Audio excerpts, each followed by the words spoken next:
We think that no one should have to choose between a paycheck or to be able to care for themselves or their family.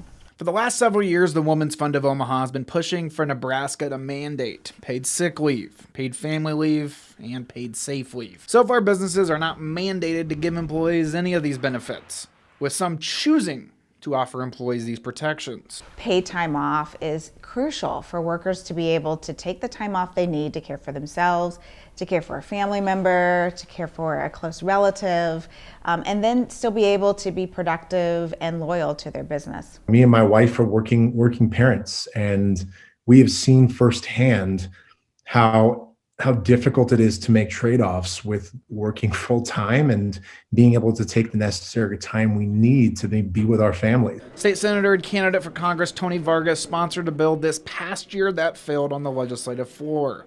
He's going to continue and push for it. I think we're seeing that more companies are going down this route, but more importantly, we're seeing more people polling and just public support for paid family leave because we're one of the only real industrialized countries that has not gone down this route.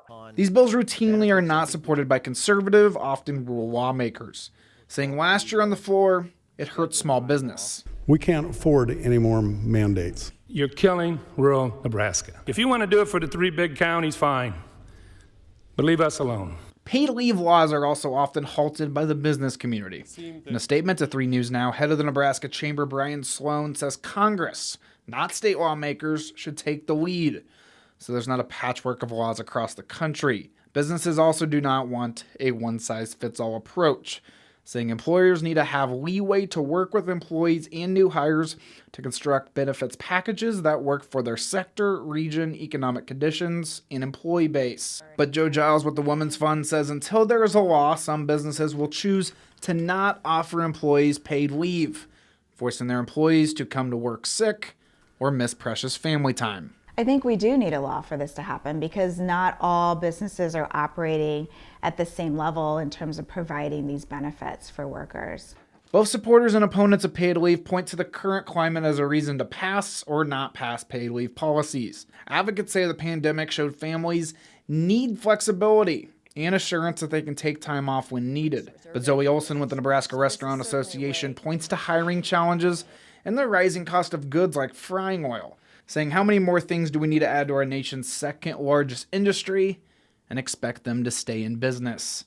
With Democrats in Congress seeking to pass the Build Back Better plan, which includes investments in paid family and medical leave, it appears Americans support it.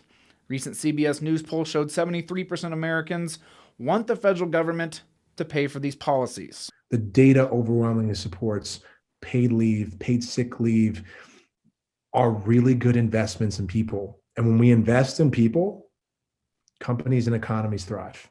In Omaha, John Kipper, 3 News Now.